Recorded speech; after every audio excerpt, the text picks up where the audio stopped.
Hello mga mari, for today's video gagawa tayo ng creamy maha blanca. Ang mga ingredients natin ay 8 cheese, isang box, tsaka isang kondensada, isang cornstarch, at tsaka isang evaporated, dalawang lata ng gata, tsaka isang sweet corn. Tapos ang sugar dyan mga mari, optional lang kung gusto nyo ng matamis. Tapos ang cornstarch mga mare, tinutunaw ko muna siya sa evaporated milk para hindi ako mahirapan maghalo dun sa kawali mamaya. Tapos mas mabuti na rin siyang hinahalo para hindi siya mamuo-muo. Yan, haluin mo lang until totally dissolve na talaga siya, ganyan. Hindi mo na nakikita na namumuo siya.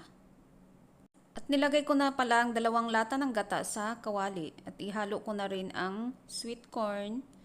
Yan, haluin, ubusin mo yung isang box. Tapos yan, halo-haluin mo lang siya. Nasa medium heat lang ang apoy natin mga mare. Tapos ihalo na natin ang kondensada. Yan, ubusin mo kasi sayang ang condensed, mahal pa naman yan. Isunod na natin ang ating tinunaw na cornstarch sa kawali. Yan, simutin natin mga mare para walang sayang. Tapos pwede mo nang dagdagan ng sugar kung gusto mo nang matamis. At saka hinaluan ko pala siya ng cheese mga mare, hindi ko na napakita. Ayan, halo-haloin mo lang. Huwag mo siyang iwanan, dapat halo-haloin mo kasi namumuo siya sa ilalim at masusunog siya mga mare. Alaman nyo naman mga mare pag luto na siya kasi hirap nyo nang haluin at saka mamumuo na siya ganyan.